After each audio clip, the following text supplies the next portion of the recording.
Selamat pagi Bapak dan Ibu Saudara yang terkasih. Kami Majelis Jemaat GKI Cibadak mengucapkan selamat datang kepada seluruh jemaat dan simpatisan yang hadir dalam ibadah kebaktian umum pada hari ini. Tuhan Yesus memberkati. Dan kami juga mengundang saudara untuk turut serta di dalam kegiatan di GKI Cibadak. Dan apabila saudara ingin menjadi anggota jemaat GKI Cibadak, dapat menghubungi majelis jemaat di ruang konsistori. Warta jemaat untuk hari ini, tanggal 20 Juni 2021, akan saya bacakan. Yang pertama, pelayanan firman untuk ibadah umum hari ini, Minggu 20 Juni 2021 akan dilayani oleh Penatua Modi Tiko Pradana. Dan untuk kebaktian umum minggu depan, tanggal 27 Juni juga akan dilayani oleh Penatua Modi Tiko Pradana. Yang kedua, kolektan. Selama ibadah onsite di gedung gereja, kolektan ditiadakan sehubungan dengan protokol kesehatan terkait COVID-19. Kemudian yang ketiga, petugas lektor minggu ini tanggal 20 Juni akan dilayani oleh Ibu Roni. Kemudian untuk lektor minggu depan tanggal 27 Juni akan dilayani oleh Bapak Andreas Tarigan. Yang keempat, pembukaan pendaftaran petugas lektor. Petugas lektor pada awal bulan Juni, bulan ini sudah dilaksanakan kembali dalam ibadah umum. Untuk itu, bidang persekutuan masih membuka pendaftaran bagi jemaat dan simpatisan yang terketuk hatinya untuk menjadi petugas lektor dalam ibadah minggu. Dan bagi Bapak Ibu yang berminat dapat menghubungi Penatua Wiwi Rosmawati setelah selesai ibadah. Yang kelima, persekutuan rumah tangga akan dilaksanakan melalui Zoom meeting setiap hari Kamis pada pukul 6 sore. Untuk link Zoom meeting akan diwartakan melalui WhatsApp grup GKI Cibadak.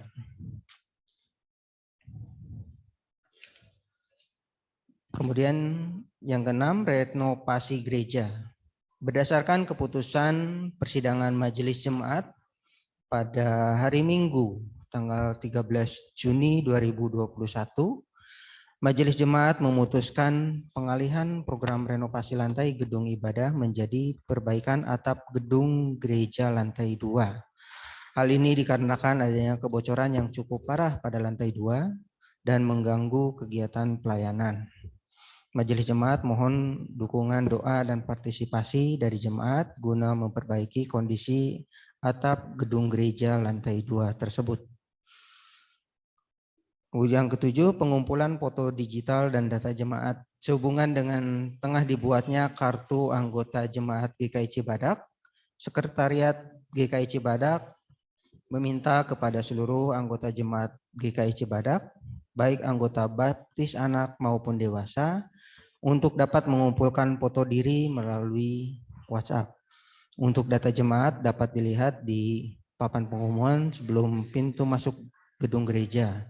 Dan jika ada kesalahan baik nama, tanggal lahir, dan alamat, harap menghubungi Penatua Asli Nama Nurung dan Penatua Modi Tiko Pradana atau melalui TU gereja. Pada tanggal 11 Juli 2021 akan dilaksanakan perjamuan kudus tengah tahun. Untuk itu perjamuan kudus diperuntukkan bagi jemaat dan simpatisan yang telah dibaptis atau CD. Kepada seluruh jemaat dan simpatisan GKI Cibadak dapat mempersiapkan diri dalam menyambut perjamuan kudus ini. Kelas katekisasi untuk baptis dewasa atau CD, Majelis Jemaat GKI Cibadak membuka pendaftaran bagi jemaat dan simpatisan untuk mengikuti kelas katekisasi baptis dewasa atau CD. Batas usia minimal adalah 15 tahun. Pendaftaran dapat melalui Penatua Modi Tiko Pradana atau melalui TU gereja. Dan selanjutnya, bagi setiap pelayan dan aktivis GKI Cibadak diharapkan untuk mengikuti pembinaan GKI Cibadak. Pembinaan pelayan GKI Cibadak dengan jadwal sebagai berikut. Pada hari Minggu 25 Juli setelah selesai kebaktian dengan tema apa itu pelayanan. Guna memajukan pelayanan kita bersama, Majelis Jemaat GKI Cibadak sangat mengharapkan kehadiran Bapak dan Ibu sekalian sebagai pelayan GKI Cibadak. Undangan pemberkatan pernikahan. Keluarga besar Bapak Sugianto dan Ibu Wiwi Rosmawati mengundang Bapak, Ibu, dan Saudari Jemaat GKI Cibadak dalam acara pemberkatan pernikahan putrinya, Cindy Natania dengan Handi Maringan Adriana Hutagalung pada hari Minggu tanggal 3 Juli yang bertempat di Tangerang. Untuk lebih jelasnya, undangan terlampir di Warta Jemaat. Kemudian kepada jemaat dan simpatisan yang hadir di dalam gedung gereja pada saat ini diharapkan untuk menonaktifkan fitur WiFi di ponsel masing-masing supaya kebaktian umum live streaming melalui kamera Zoom dapat menggunakan koneksi WiFi secara maksimal. Setelah ibadah selesai, fitur WiFi dapat diaktifkan kembali. Kemudian untuk protokol COVID-19, berikut akan dibacakan protokol ibadah pada saat pandemi COVID-19 di GKI Cibadak sebagai berikut. Yang pertama, menduduki kursi jemaat yang tidak bertanda silang sesuai dengan nomor urut absensi masuk dan duduk di bagian kanan atau kiri dari pintu masuk sesuai dengan arahan pada saat pengisian absen. Kemudian selalu memakai masker selama beribadah, tidak melakukan salam damai dalam ibadah, menjaga jarak aman dan tidak berkerumun. Setelah selesai ibadah, diharapkan untuk segera pulang ke rumah. Setelah pembacaan warta lisan, penatua akan mengambil gambar atau foto jemaat secara keseluruhan dari arah mimbar. Dan yang terakhir, untuk kegiatan usaha program pemberdayaan jemaat, ini adalah program dari Klasis.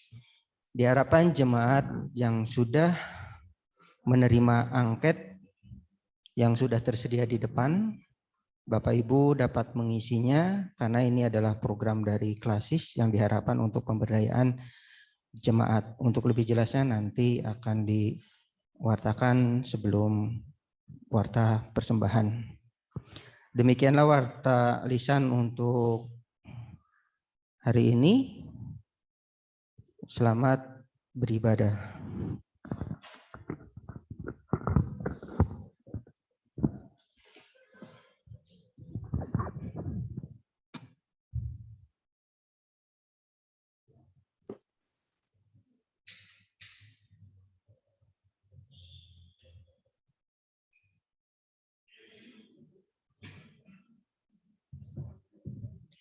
Jemaat kami undang bangkit berdiri.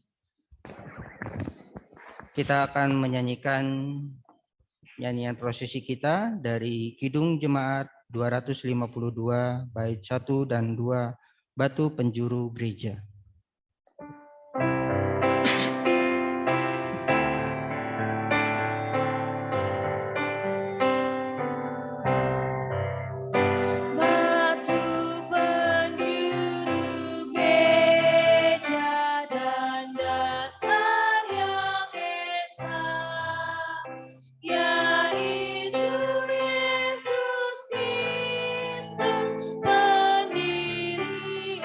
Umat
Jemaat yang terkasih, pertolongan kita adalah dari Tuhan yang menciptakan langit dan bumi.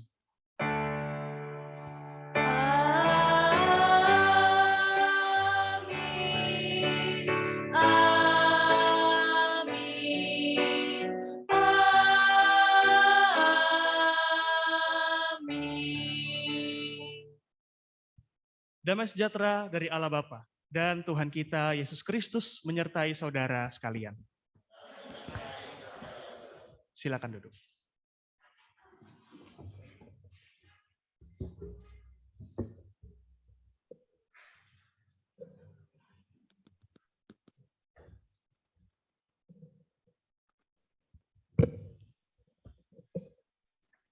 Kata pembuka, hari ini kita semua akan merenungkan sebuah tema, yakni Ia bersamamu di Puritan. Ayat pembuka pada hari ini terambil dari Yesaya 41 ayat 13 yang berkata, sebab aku ini Tuhan Allahmu, memegang tangan kananmu dan berkata kepadamu, janganlah takut, akulah yang menolong engkau. Kita akan menaikkan pujian dari NKB 195 bait 1 dan 2. Kendati hidupku tentram.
Sekarang pengakuan dosa. Untuk pengakuan dosa, saya mohon jemaat untuk berdoa dulu secara pribadi. Kita mulai.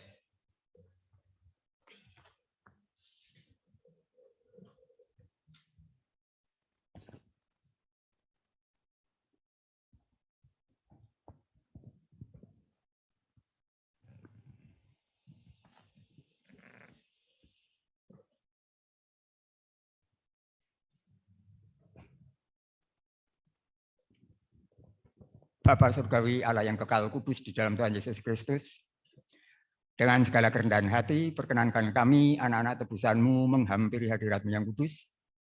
Kami mau mengaku di hadapan hadirat-Mu yang kudus,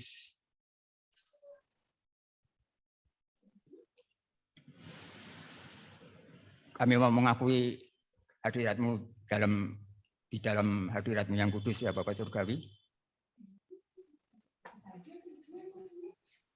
Ampuni segala dosa-dosa dan kesalahan kami yang kami lakukan melawan titah dan kebenaran firman-Mu.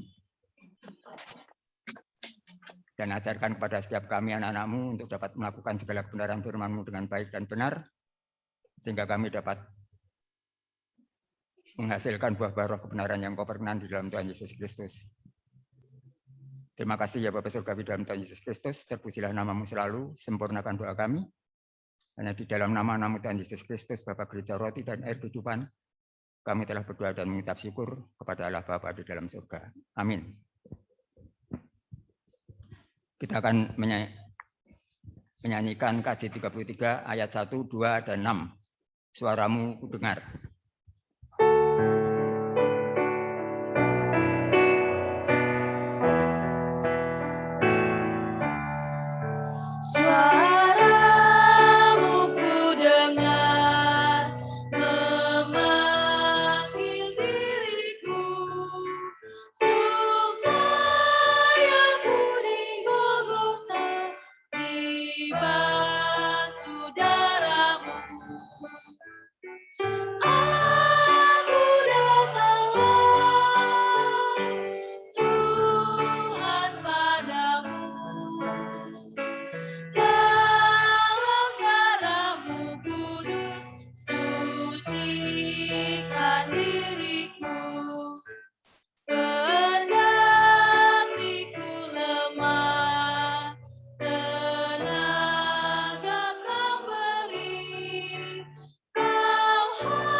Jemaat, saya undang bangkit berdiri.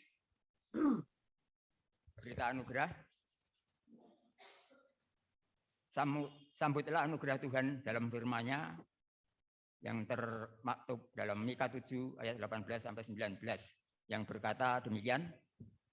Siapakah Allah seperti engkau yang mengampuni dosa dan yang memaafkan pelanggaran dari sisa-sisa miliknya sendiri, yang tidak bertahan dalam murkanya untuk seterusnya, melainkan berkenan kepada kasih setia. Biarlah ia kembali menyayangi kita, menghapuskan kesalahan-kesalahan kita, dan melemparkan segala dosa kita ke dalam tubir-tubir laut. Demikianlah berita anugerah dari Tuhan. Salam damai. Kita akan menaikkan pujian dari NKB 19, bait 1 dan 2, dalam lautan yang kelam.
dipersilakan duduk kembali. Dan marilah kita bersama menyiapkan hati kita. Kita berdoa. Ya Allah, pada kami ada terletak firman Tuhan yang hidup itu. Dan pada saat ini kami menyiapkan hati kami untuk mendengarkan pesan yang hidup daripadamu ya Tuhan. Tetapi kami sadar bahwa kami ini manusia yang terbatas, yang seringkali juga memiliki banyak pertanyaan, yang juga memiliki banyak kekhawatiran. Sehingga ya Tuhan, kami memohon hikmat-Mu saja. Kami memohon bantuan-Mu ya Tuhan, untuk bisa betul-betul membuka hati, untuk juga bisa membuka pikiran kami, dan betul-betul dengan sukacita menerima pesan firman Tuhan yang sebentar lagi kami akan dengarkan bersama-sama. Pimpinlah kami ya Tuhan di dalam jam pemberitaan firman Tuhan ini, karena kami percaya bahwa Tuhan kami Yesus Kristus yang akan membantu kami. Amin.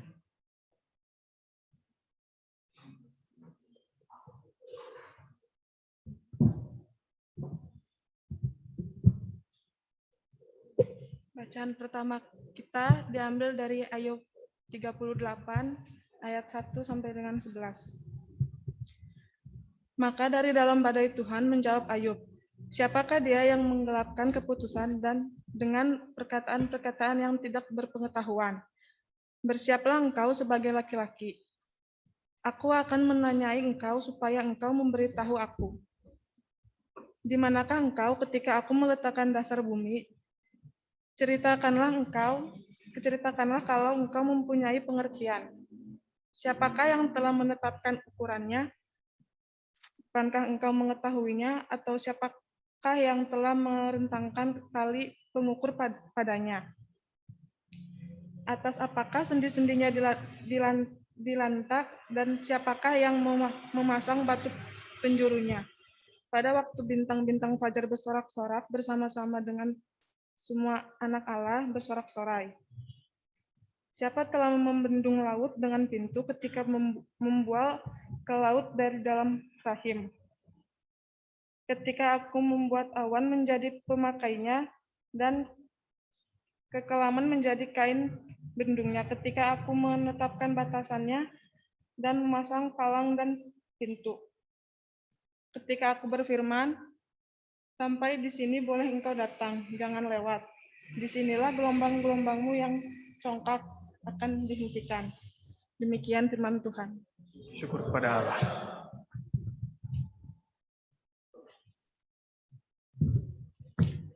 Kita akan menanggapi bacaan pertama tadi dengan membacakan dari Mazmur 107 ayat 1 sampai 3 dilanjutkan dengan ayat 23 sampai 32. Kita akan membacakan Mazmur secara berbalas-balasan. Mazmur 107 ayat 1 sampai 3 dilanjutkan dengan ayat 23 sampai 32. Bersyukurlah kepada Tuhan sebab Ia baik. Bahwasanya selama-lamanya kasih setianya. Biarlah itu dikatakan orang-orang yang ditebus Tuhan. Yang ditebusnya dari kuasa yang menyesatkan. Yang dikumpulkannya dari negeri-negeri. Dari timur dan dari barat. Dari utara dan dari selatan. Ayat 23. Ada orang-orang yang mengarungi laut dengan kapal-kapal. Yang melakukan perdagangan di lautan luas. Mereka melihat pekerjaan-pekerjaan Tuhan. Dan perbuatan-perbuatannya yang ajaib di tempat yang dalam. Ia berfirman, maka dibangkitkannya angin badai. Yang meninggikan gelombang-gelombangnya. Mereka naik sampai ke langit dan turun ke samudra raya. Jiwa mereka hancur karena celaka. Mereka pusing dan terhuyung-huyung seperti orang mabuk. Dan kehilangan akal. Maka berseru-serulah mereka kepada Tuhan dalam kesesakan mereka. Dan dikeluarkannya mereka dari kecemasan mereka. Dibuatnyalah badai itu diam. Sehingga gelombang-gelombangnya tenang. Mereka bersukacita sebab semuanya reda. Dan dituntunnya mereka ke pelabuhan kesukaan mereka. Biarlah mereka bersyukur kepada Tuhan karena kasih setianya. Karena perbuatan-perbuatannya yang ajaib terhadap anak-anak manusia.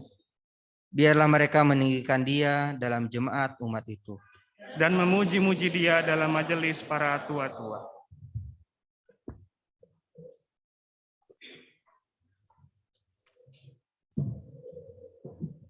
Bacaan ketiga dari 2 Korintus 6 ayat 1 sampai 13.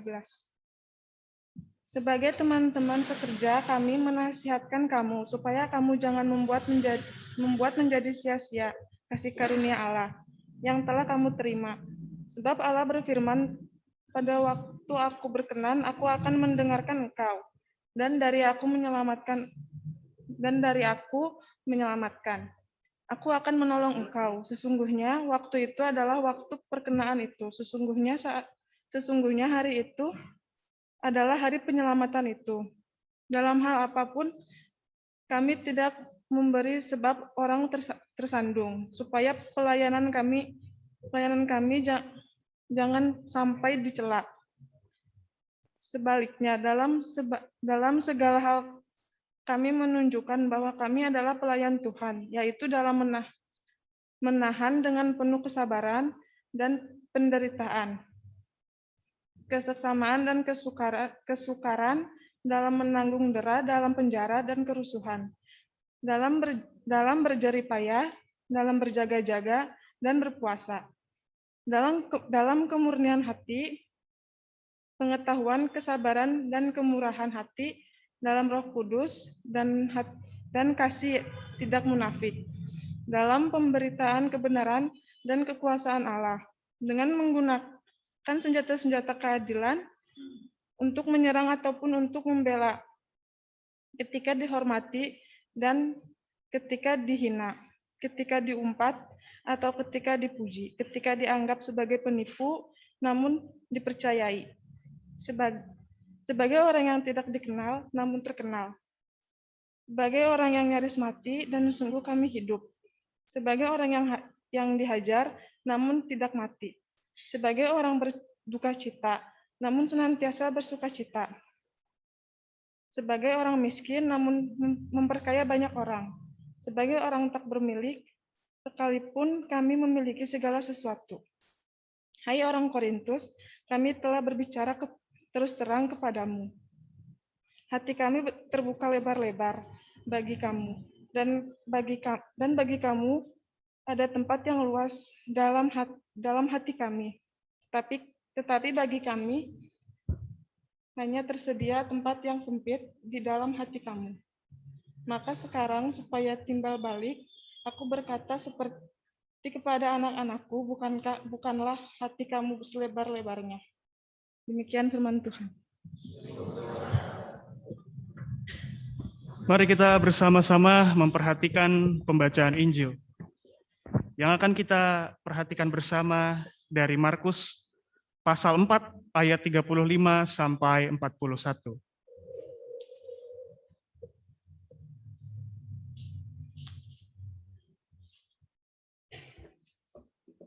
Pada hari itu, waktu hari sudah petang, Yesus berkata kepada mereka, "Marilah kita bertolak ke seberang."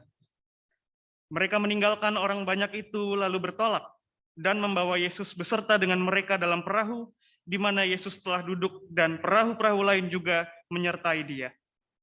Lalu mengamuklah tofan yang sangat dahsyat, dan ombak menyembur masuk ke dalam perahu, sehingga perahu itu mulai penuh dengan air.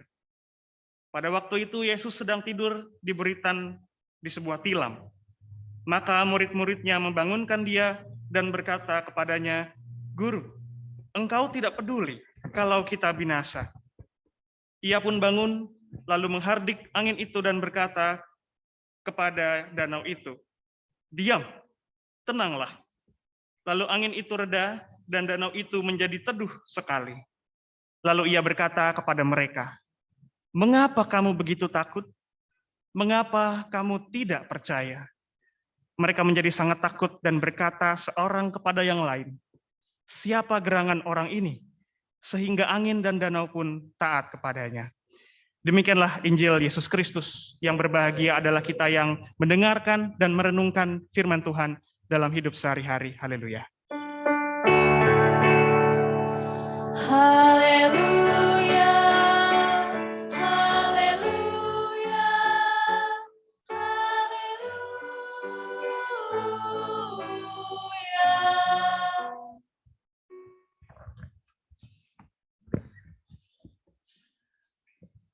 Selamat pagi dan selamat hari Minggu bagi Bapak Ibu sekalian. Juga untuk Bapak Ibu yang ada di rumah ya, yang mengikuti via Zoom meeting. Pada hari ini kita akan bersama merenungkan sebuah tema, Ia bersamamu di Buritan. Bapak Ibu yang terkasih, seorang pria berprofesi sebagai penggali makam tengah duduk merenung di depan rumah. Dia melihat meja makan tadi pagi masih kosong. Kompor belum nyala, belum bisa masak apa-apa. Istrinya pun sedang sakit. Anaknya juga belum bisa bayar uang sekolah karena belum ada uang. Lalu dia pergi untuk berdoa. Kira-kira apa doanya?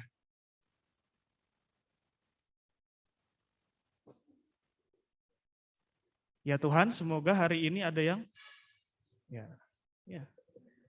Kan dia kerjaannya gali kubur ya, Bapak Ibu ya. Mau apa lagi doanya ya? Nah, Bapak Ibu Saudara, pada kehidupan ini kita pasti menemukan ada banyak profesi atau pekerjaan yang sebetulnya baru ada karena kita menyadari itu masalah. Kalau kemarin waktu saya ngobrol dengan bapak-bapak gitu ya, ada banyak, ada Pak Toto, ada Opung di situ ya, ada Pak Sebayang, Pak Umar dan lain sebagainya. Nah, kami kemudian berdiskusi tentang satu profesi ya yang letaknya dekat dengan gereja kita, pemadam kebakaran. Pemadam kebakaran itu diharapkan selalu standby. Tapi tidak ada yang berharap pemadam kebakaran bekerja. Nggak ada. Kecuali pemadamnya sendiri ya, karena bosen ya, duduk aja di situ tiap hari ya kan. Ntar main kartun, ntar main HP, nanti tidur lagi gitu ya. Sampai belnya bunyi baru berangkat. Nah, Bapak Ibu Saudara, namun demikian, bagaimana caranya kita bisa menilai seorang pemadam kebakaran itu adalah seorang pemadam kebakaran yang baik? Kalau keadaannya baik-baik saja. Nggak akan kita bisa menilai mereka. Ini kerjanya bagus gak sih pemadam kebakarannya? Orang lagi nggak ada yang kebakaran kok. Kita baru bisa melihat kinerja mereka bagus atau tidak ketika ada kebakaran, bukan? Dan ironisnya, semakin sering kebakaran, semakin baguslah pasukan pemadam ini, bukan? Karena semakin banyak pengalamannya. Coba Bu Muryani sebagai suster, disuruh ngebius orang, mau praktek gigi, ya kan? Lalu kalau nggak ada orang yang sakit gigi terus, kapan nyuntiknya? Nggak akan ada yang disuntik, orang pada sehat, ya kan?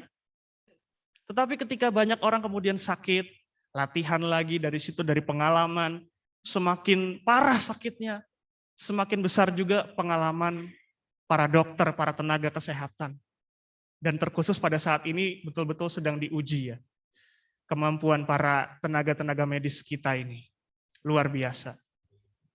Nah sekarang Bapak Ibu Saudara, kalau kita di dalam kehidupan sendiri saja ya, sesama manusia saja, kita bisa melihat bahwa Bapak Ibu kita yang bekerja di luar sana itu baru bisa terlihat baiknya, kualitasnya ketika ada masalah memang. Ketika memang harus ada kemalangan yang terjadi. Tidak ada yang mau berharap bahwa memang pada hari ini ada yang sakit, pada hari ini ada yang kebakaran rumahnya, pada hari ini ada yang meninggal. Tidak ada yang mendoakan itu, saya yakin. Tetapi, toh kita pun berharap orang-orang ini bisa menunjukkan kualitas terbaiknya ketika hal itu terjadi. Nah, bagaimana dengan Tuhan, Bapak Ibu? Bagaimana sih manusia bisa melihat Tuhan yang baik? Apakah betul pada saat keadaan yang baik-baik terus? Ketika kita sehat terus? Ketika kita tidak akan kekurangan suatu apapun juga, bisa kita lihat Tuhan yang baik itu mungkin. Tetapi kalau kita boleh jujur ya, kita tuh baru bisa melihat Tuhan yang baik sekali itu justru ketika kita sedang pergumulan. Itu udah hukumnya manusia. Sesudah kita mengecap yang pahit, rasa manis itu akan betul-betul terasa manis. Kalau Bapak Ibu minum teh setelah makan donat yang manis gitu, tehnya pasti kerasa hambar, lebih hambar daripada donat yang tadi. Jadi tidak terasa manisnya. Coba Bapak Ibu minum brotowali ya. Wah. itu baru manis. Itu aja masih kerasa pahitnya ya. Gitu. Karena memang harus begitulah.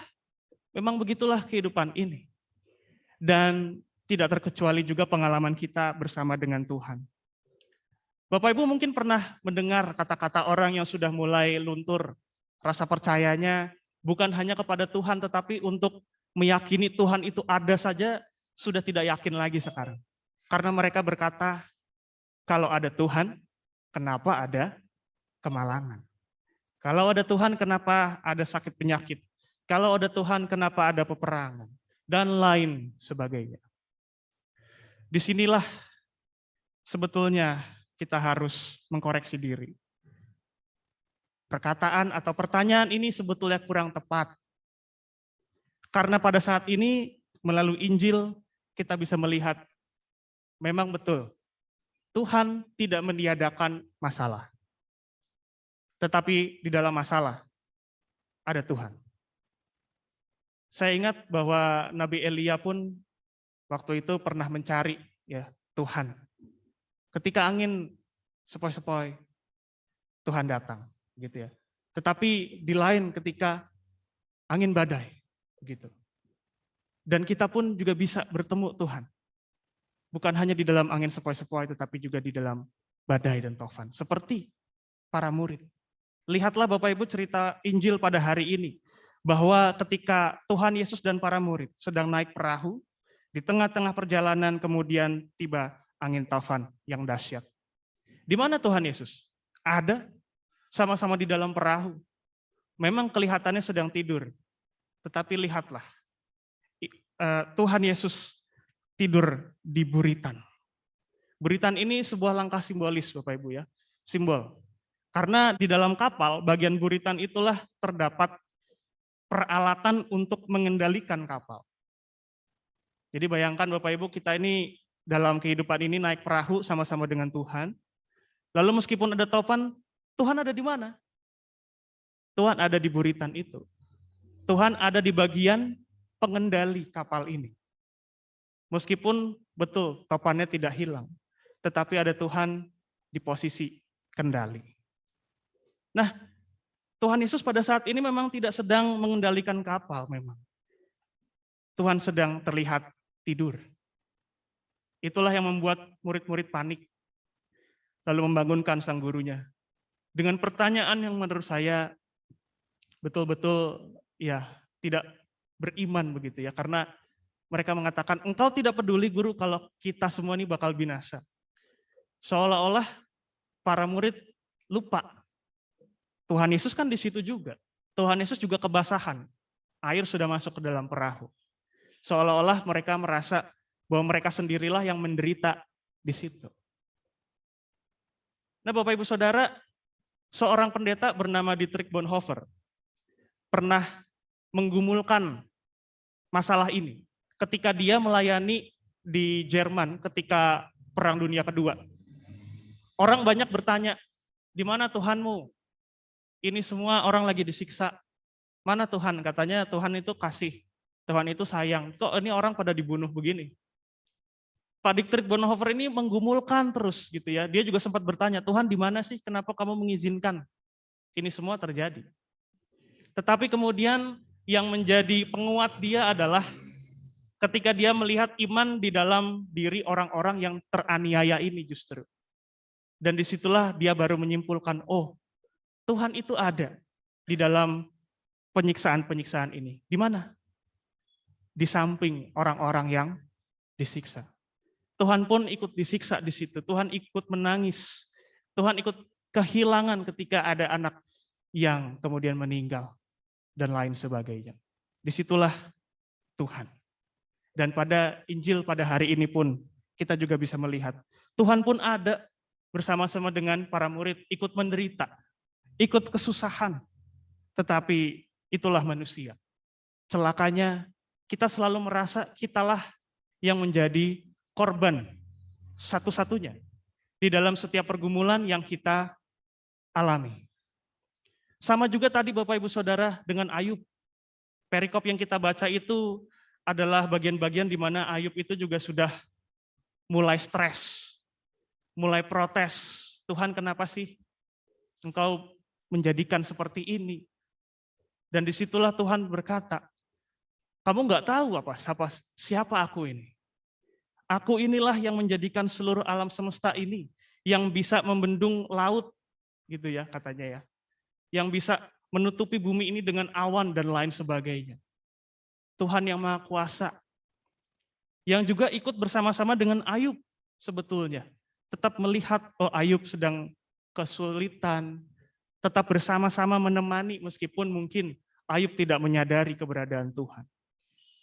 Nah Bapak Ibu Saudara, pernahkah kita juga di dalam hidup ini merasa kita satu-satunya orang yang sedang bergumul di dalam pergumulan kita? Apakah kita selalu merasa bahwa Tuhan hanya menonton dari atas? Atau bahkan tidak peduli sama sekali, sedang sibuk ngurus yang lain? Atau justru kita selalu mengimani Tuhan ada di samping kita, ikut bergumul bersama dengan kita? Nah, jikalau kita lupa keberadaan Tuhan di mana, bukan di samping kita, jauh, bahkan tidak ada di samping kita ini, tidak melihat kita, maka hati-hati. Kita pun juga bisa merasa diri kita ini bergumul sendirian. Dan banyak orang di zaman sekarang yang sudah kehilangan semangat untuk meneruskan hidup gara-gara itu. Kesendirian adalah musuh paling berbahaya Bapak Ibu Saudara di dalam hidup manusia. Kalau orang sudah merasa sendiri, tidak ada lagi yang peduli. Tidak ada lagi semangat untuk melanjutkan hidup ini. Untuk apa lagi saya hidup, orang udah nggak ada lagi yang peduli.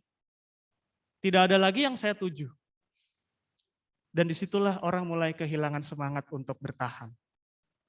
Tetapi Bapak Ibu Saudara, orang yang beriman, kita bisa melihat seberapapun sendiri kelihatannya, seberapapun keras kehidupan ini melempar dirinya, tetapi orang yang percaya tidak pernah merasa sendirian.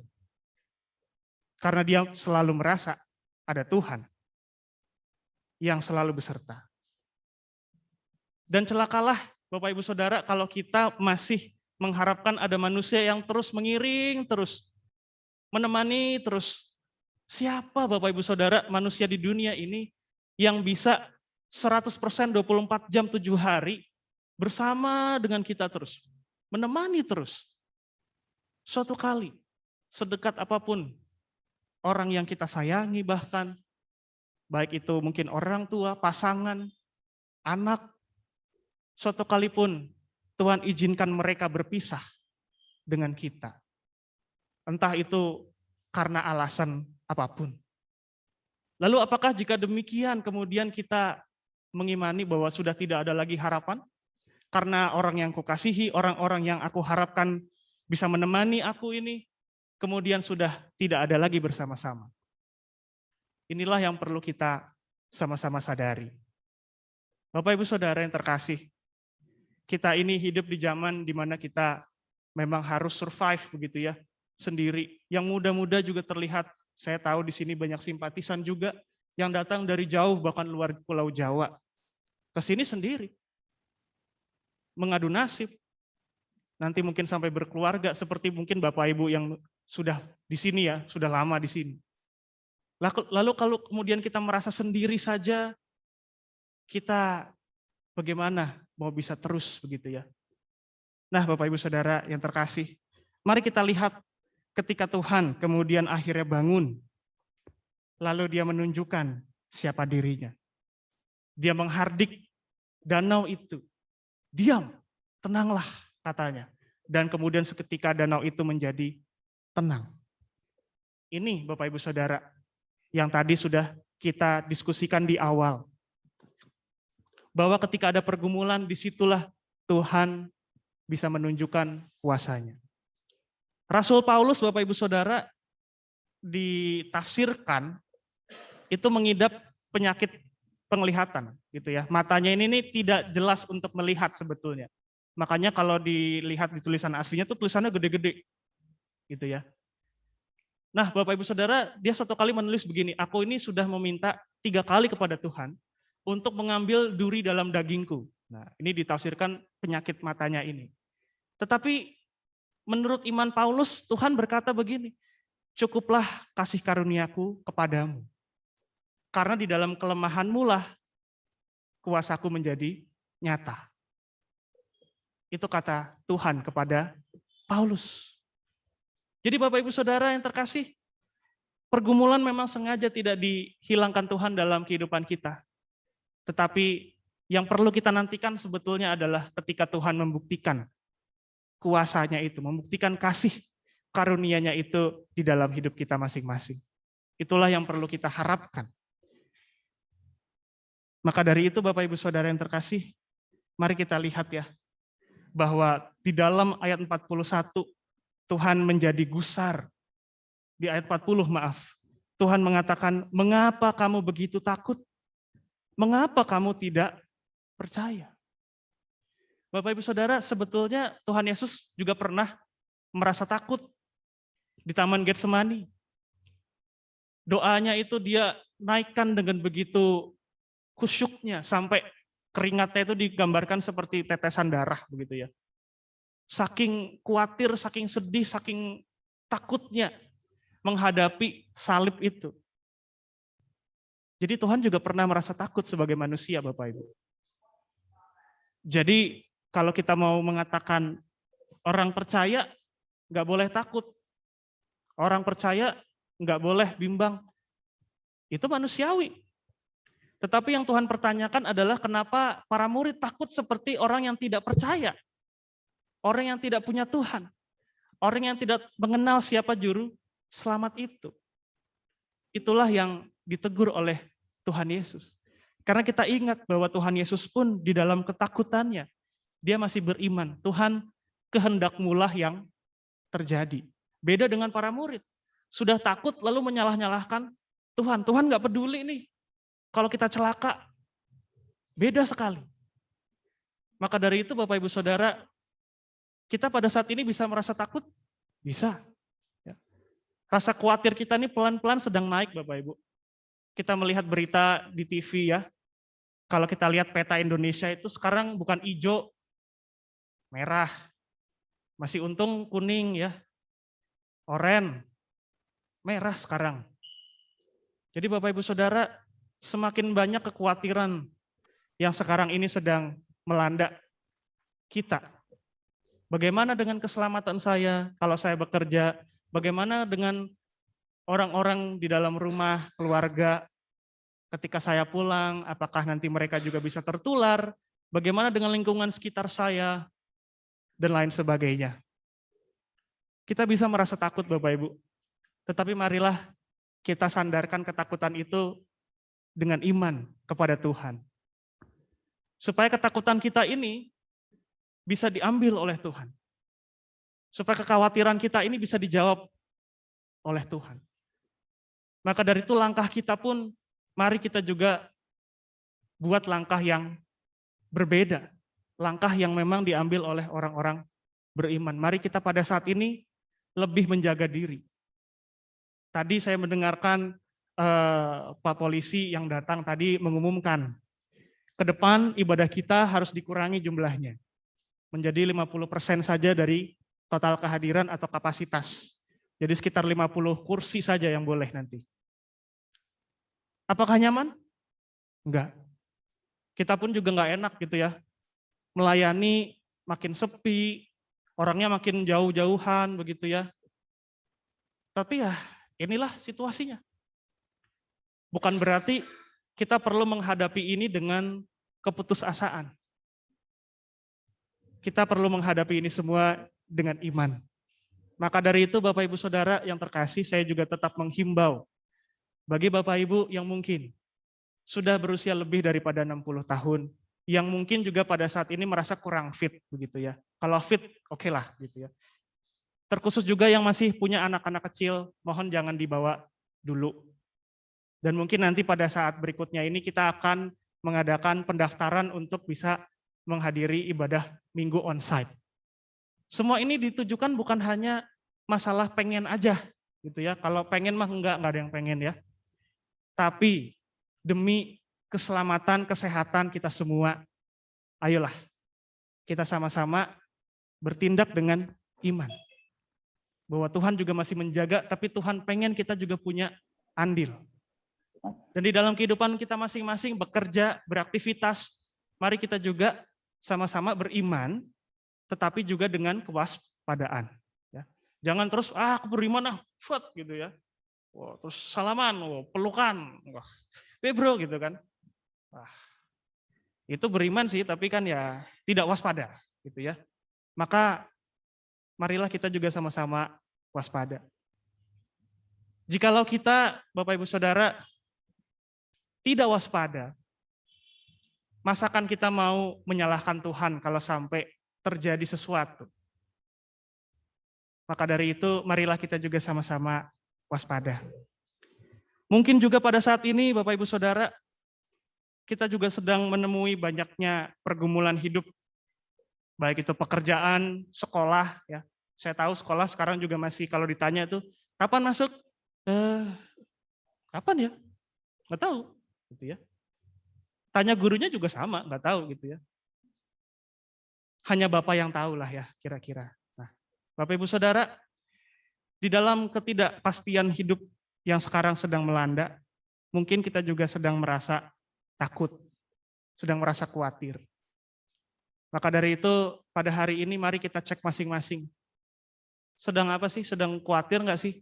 Sedang takut nggak sih? Mari kita cek diri masing-masing, gitu ya. Tidak usah kita mempedulikan dulu orang lain tuh gimana, gini-gini. Kita konsen dulu ke diri sendiri dulu. Aku ini sedang khawatir nggak sih? Ibaratnya nih perahuku ini sedang mulai kemasukan air nggak sih? Sedang dihadang badai topan nggak sih? Keluargaku ini. Mari kita serahkan semuanya itu kepada Tuhan. Biarkan Tuhan yang nanti menghardik semua pergumulan itu, diam, tenanglah. Sehingga nantinya kita bisa melihat, oh perahu kita ini masih bisa terus. Begitu ya. Itulah yang diimani Rasul Paulus tadi ketika menulis surat Korintus, Bapak Ibu Saudara. Dia itu juga bukan hanya dipuji, tadi itu dicaci. Ya. Paulus juga merasa pernah ditolak, pernah itu ngerasa di penjara dan lain sebagainya, ngerasain semua. Hal-hal yang tidak enak dalam pelayanan saya rasa Rasul Paulus sudah katam, sudah ngerasain semua. Kalau cuma sekedar bangun pagi, datang nggak telat, itu mah Rasul Paulus sudah nggak ada, level segitu mah udah nggak level gitu ya. Ini mah sampai digebukin gitu lah sama orang karena pelayanan.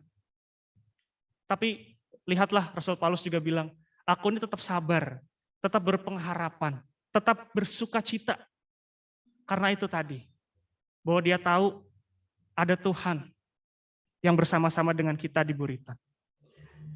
Maka Bapak Ibu Saudara, di hari ini, mari kita bersama-sama imani, pulang ke rumah kita masing-masing, kita sama-sama bersatu sebagai keluarga. Kita ajak Tuhan, kita sertakan Tuhan untuk melangkah ke depan, supaya Ia tetap menyertai kita, karena Dia ada di buritan bahtera kita.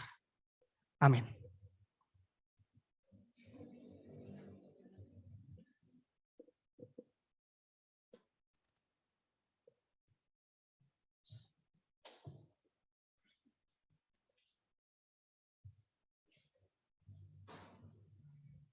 Jemaat yang dikasihi oleh Tuhan Yesus, saya undang bangkit berdiri. Marilah kita mempersatukan diri dengan gereja dari segala abad dan tempat, dengan bersama-sama mengikrarkan iman kepercayaan kita, iman rasuli secara bersama-sama. Aku percaya kepada Allah, Bapa yang Maha Kuasa, Khalik langit dan bumi, dan kepada Yesus Kristus, anaknya yang tunggal Tuhan kita, yang dikandung daripada Roh Kudus, lahir dari anak darah Maria, yang menderita sengsara di bawah pemerintahan Pontius Pilatus, disalibkan, mati dan dikuburkan, turun ke dalam kerajaan maut. Pada hari yang ketiga, bangkit pula dari antara orang mati, naik ke surga, duduk di sebelah kanan Allah, Bapa yang Maha Kuasa. Dan dari sana Ia akan datang untuk menghakimi orang yang hidup dan yang mati. Aku percaya pada Roh Kudus, gereja yang kudus dan am, persekutuan orang kudus, pengampunan dosa, bangkitan orang mati, dan hidup yang kekal. Amin. Jemaat silakan duduk kembali.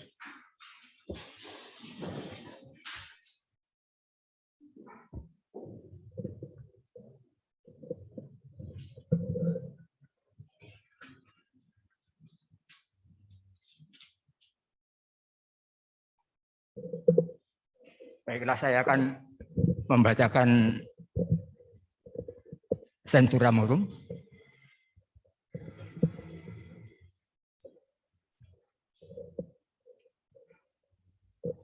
Pada hari Minggu tanggal 11 Juli 2021 kita akan merayakan perjamuan kudus untuk menyambut dan ikut serta dalam perayaan itu. Marilah kita mempersiapkan diri secara bersama-sama. Pada perjamuan malam terakhir, Kristus menghendaki kita merayakan perjamuan kudus untuk mengenangnya. Mengenang Kristus berarti mengalami kehadirannya seperti murid-muridnya dahulu mengalami kehadirannya bersama mereka. Mengenang Kristus juga berarti menyadari secara pribadi seluruh kehidupan Kristus yang diberikannya bagi keselamatan dunia, sejak ia lahir, melayani, menderita sengsara, mati, dibangkitkan, dan dimuliakan di surga. Marilah kita merenungkannya. Apakah saudara benar-benar rindu untuk berjumpa secara pribadi dengan Kristus, untuk mengalami kasih, kuasa, dan kebenarannya yang membaharui hidup saudara? Apakah saudara menghayati bahwa seluruh kehidupan dan karya Kristus, yaitu kelahirannya, pelayanannya, penderitaannya, kematiannya, kebangkitannya, kenaikannya ke surga, sampai dengan kedatangannya kembali, terkait erat dengan kehidupan saudara?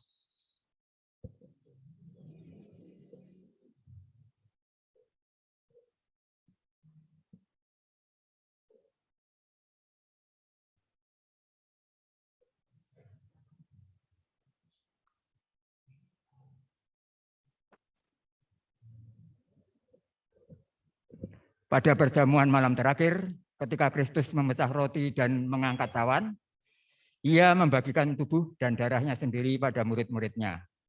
Menerima tubuh dan darahnya berarti dipersatukan dengan Kristus, sehingga ia menjadi kepala dan kita tubuhnya. Menerima tubuh dan darahnya berarti dipersatukan dengan semua orang, yang menerimanya juga menjadi satu tubuh dan satu roh. Marilah kita merenungkannya. Apakah saudara menghayati bahwa Kristus adalah kepala seluruh kehidupan saudara dalam berjemaat dan bermasyarakat, dalam keluarga dan pekerjaan saudara?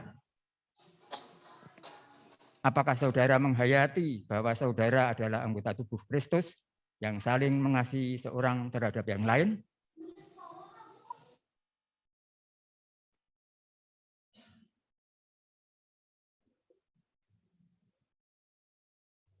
Ketika kita bersatu dengan Kristus, roti hidup yang dipecah-pecahkan bagi dunia ini, kita pun dipersatukan dalam kematian dan kebangkitan Kristus.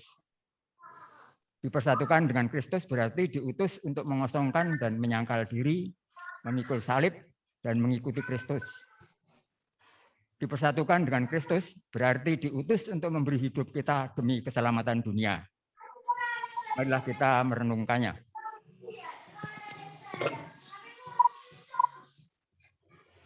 Apakah dalam persekutuan dengan Kristus, saudara mau berkorban dan menjadi berkat bagi sesama saudara?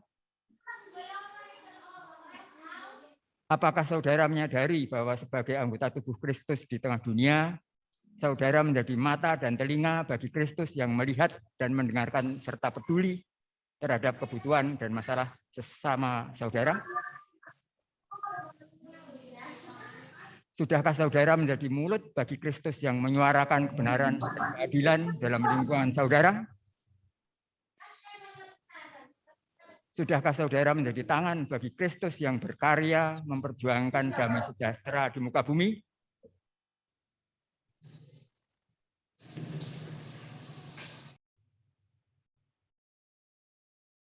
Kiranya Roh Kudus menolong kita semua dalam mempersiapkan diri untuk merayakan perjamuan kudus pada tanggal 11 Juli 2021 mendatang.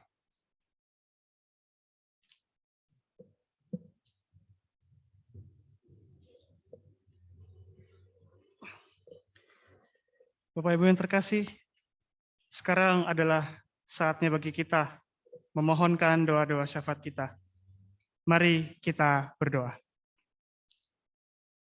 Ya Tuhan, pada hari ini, di tengah-tengah kondisi yang cukup mengkhawatirkan, di mana pandemi COVID-19 kami sadari semakin berlangsung, semakin merebak di berbagai wilayah di Indonesia. Ya Tuhan, kami berserah kepadamu saja ya Tuhan. Secara manusiawi mungkin kami juga bisa merasakan ketakutan, kekhawatiran di dalam kehidupan kami, tetapi kami tetap memiliki iman kepada Tuhan. Bahwa Tuhan ada di dalam perahu bersama-sama dengan kami. Ada di buritan kapal. Ya Tuhan, kami serahkan seluruh kekhawatiran kami ini ke dalam tangan kuasa-Mu. Dan izinkanlah ya Tuhan pada hari ini kami berdoa, memohonkan doa syafaat kami ya Tuhan. Tidak henti-hentinya kami terus berdoa bagi para pemimpin bangsa kami, terkhusus juga bagi para tenaga medis yang juga terus bekerja keras untuk menanggulangi COVID-19 ini. Bahkan juga berkorban kesehatan mereka ya Tuhan. Tuhan sertai mereka di dalam seluruh tugas panggilan mereka yang sudah Tuhan percayakan kepada mereka satu persatu. Karena kami percaya tidak ada yang kebetulan. Dan Engkau telah memilih mereka ini. Maka sertailah dan mampukanlah mereka masing-masing. Setiap rumah sakit, setiap daerah, supaya juga akan Tuhan berikan kemajuan di dalam ketaatan untuk bisa betul-betul menuntaskan COVID-19 dari wilayah masing-masing. Ya Tuhan, kami juga mau berdoa untuk bangsa negara kami ini, untuk pergumulan-pergumulan lainnya ya Tuhan, yang mungkin tidak dapat kami sebutkan satu persatu. Kami serahkan seluruh pergumulan bangsa ini ke dalam tangan kuasa-Mu pula, karena kami percaya bahwa Engkaulah yang bisa memajukan sebuah bangsa. Kami pun juga mau berdoa untuk para gereja Tuhan, yang juga masih terus melayani Tuhan di dalam situasi pandemi ini, yang mungkin juga masih terus harus beradaptasi dengan cepatnya perubahan, baik itu perubahan kebijakan, perubahan prosedur kesehatan, dan lain sebagainya. Tuhan juga yang akan sertai kami masing-masing. Terkhusus kami juga ya Tuhan, GKI Cibadak ini, para pelayan-pelayan Tuhan ini juga terus beradaptasi. Sertailah kami ya Tuhan, berikan kami hikmat juga untuk terus bisa beribadah melayani jemaat Tuhan tanpa mengurangi sedikit pun juga kewaspadaan tentang kesehatan. Ya Tuhan, kami juga berdoa untuk Pendeta Iman Sugeng Ibrahim, para penatua, para pengurus komisi dan aktivis beserta dengan keluarga masing-masing. Sertailah kami ya Tuhan, para pelayan-pelayan-Mu ini, supaya kami terus bisa sehat, terus bisa dilindungi, dan juga terus bisa dengan sukacita melayani Tuhan. Dan kami juga mau berdoa untuk para jemaat Tuhan, yang saat ini hadir maupun yang tidak hadir, untuk saudara-saudari kami yang berulang tahun, untuk Ibu Lilis Swanti Boru Sitomorang, untuk Xavier Marcelo Manurung, untuk Ibu Jenny Mardiani. Tuhan, Engkau sudah berkati mereka dengan pertambahan usia, berkatilah pula mereka dengan pertambahan hikmat dan iman, serta kesehatan di dalam Tuhan, supaya mereka pun di dalam pertambahan usia juga bisa bertumbuh secara iman, menjadi pribadi-pribadi yang lebih dewasa lagi di dalam Tuhan. Ya Tuhan, kami juga mau berdoa untuk opa-oma kami, untuk Oma Waro, untuk Opa Adam, untuk Bapak Ibu dari Bapak Suci Setia Priyana, untuk Ibu Sri, untuk Oma Suyanlan. Tuhan yang berkati mereka masing-masing, juga dengan jemaat simpatisan kami yang juga sudah menginjak usia lansia. Supaya di dalam kelemahan tubuh, mereka dapat Engkau sertai dengan pertambahan iman, pertambahan rasa sukacita, pertambahan semangat hidup, supaya mereka di dalam menjalani hari-hari ini dapat terus juga menjalaninya dengan rasa sukacita dari Tuhan. Kami pun juga tidak lupa berdoa untuk setiap keluarga yang Tuhan percayakan, yang Tuhan gerakan untuk beribadah di tempat ini, supaya Engkau juga yang melawat mereka masing-masing, keluarga dan pribadi, supaya di dalam pergumulan mereka, baik itu pergumulan pekerjaan, pergumulan kesehatan, sekolah, relasi antara anggota keluarga, dan juga masih banyak yang lainnya. Tuhan sendiri yang akan memimpin kami ini domba-dombamu untuk bisa menuju ke padang rumput yang hijau, di mana kami bisa betul-betul merasa damai sejahtera dari Tuhan sendiri. Terima kasih ya Bapa. Inilah seluruh doa kami yang kami mau naikkan di dalam nama Tuhan kami Yesus Kristus yang mengajarkan kami berdoa. Bapa kami yang ada di surga, dikuduskanlah namamu, datanglah kerajaanmu, jadilah kehendak-Mu di bumi seperti di surga. Berikanlah kami pada hari ini makanan kami yang secukupnya, dan ampunilah kami akan kesalahan kami, seperti kami juga mengampuni yang bersalah kepada kami. Dan janganlah membawa kami ke dalam pencobaan, tetapi lepaskanlah kami daripada yang jahat. Karena Engkaulah yang mempunyai kerajaan, dan kuasa, dan kemuliaan, sampai selama-lamanya. Amin.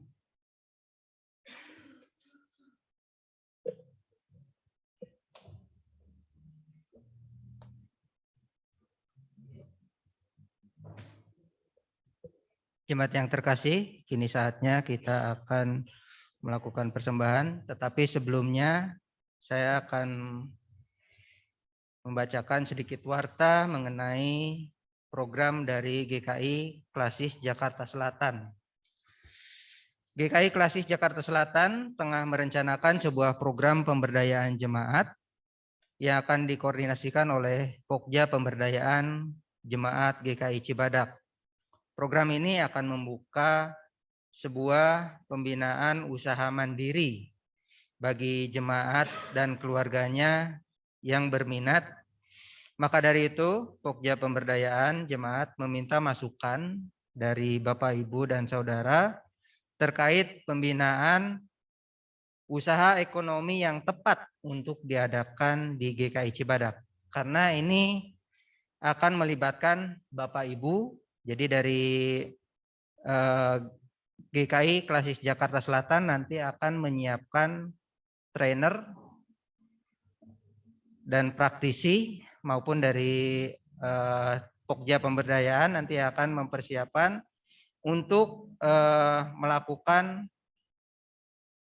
pembinaan atau training kepada Bapak Ibu untuk menjalankan usaha apa yang akan diminati oleh Bapak Ibu, ya. Jadi diharapkan angket Bapak Ibu yang sudah diterima diharapkan hari ini setelah selesai ibadah dapat diisi dan dikembalikan kepada majelis jemaat untuk kita sampaikan kepada klasis yang nanti klasis akan menyusun program dari angket ini apa yang mayoritas diharapkan oleh jemaat GKI Cibadak, ya. Jadi nanti dari beberapa bidang yang diangket ini nanti akan dipilih 2 atau 3 yang nanti kita akan laporkan ke klasis.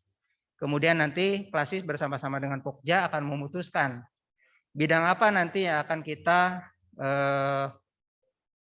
pelajari, yang akan kita training kepada jemaat untuk dilakukan usaha secara mandiri, ya.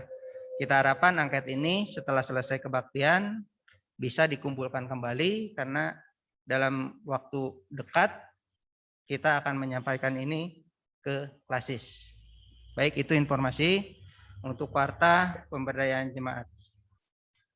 Marilah kita bersyukur untuk ibadah pada pagi hari ini. Sebagai umat Tuhan, kini saatnya kita diajak untuk berbuah melalui persembahan kita sesuai dengan ayat dari 2 Korintus 9 ayat 7 yang berkata, hendaklah masing-masing memberikan menurut kerelaan hatinya, jangan dengan sedih hati atau karena paksaan, sebab Allah mengasihi orang yang memberi dengan sukacita. Sambil kantong persembahan nanti akan dibawa ke depan, kita akan menyanyikan nyanyian dari PKJ 153.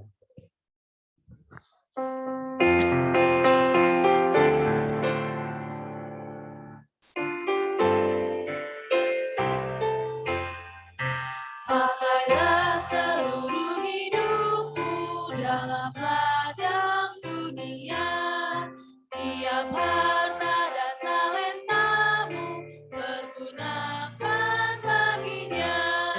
Berkat Tuhan tersedia bagi orang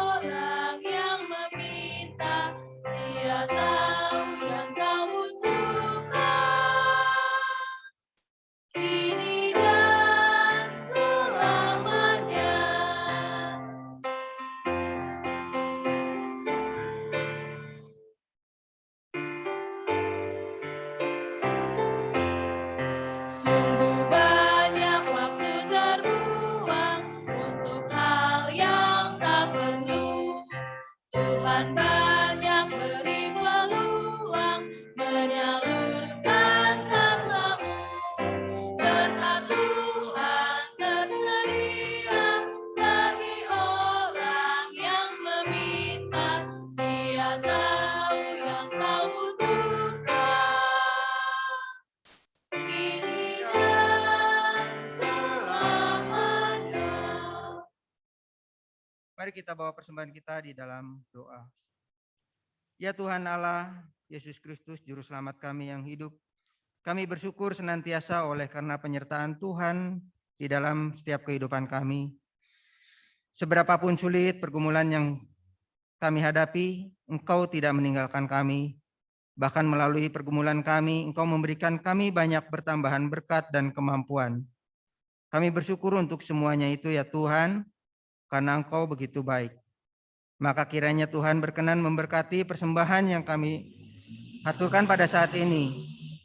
Berkatilah juga pada para pelayan-Mu yang akan mengelolanya, agar persembahan ini benar-benar dapat disalurkan untuk pelayanan jemaat Tuhan. Di dalam nama Yesus Kristus, Juru Selamat kami yang hidup, kami berdoa dan bersyukur. Amin.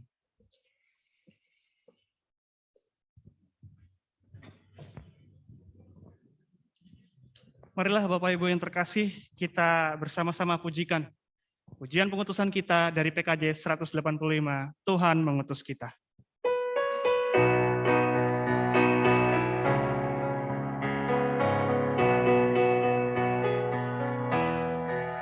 Tuhan mengutus kita ke dalam dunia, bawa pelita kepada yang gelap. Meski dihina serta dilanda duka, harus melayani dengan sepenuh. Dengan senang, marilah kita melayani umat-Nya. Dengan senang, berarti kita memuliakan nama-Nya.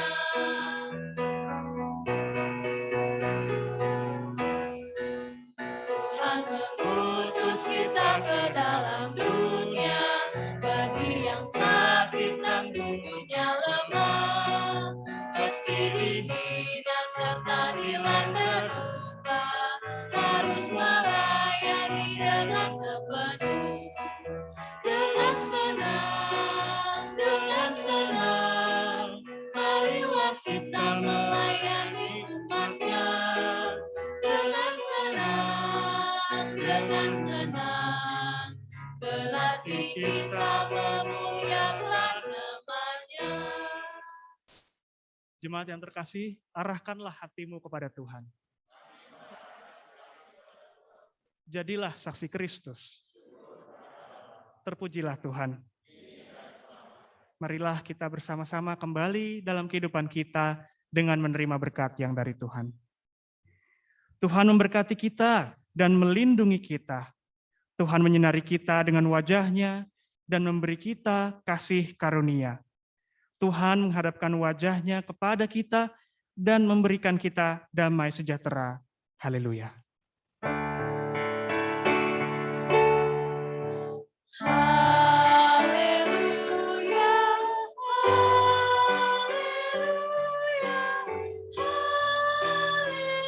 haleluya, haleluya, haleluya. Amin, amin, amin.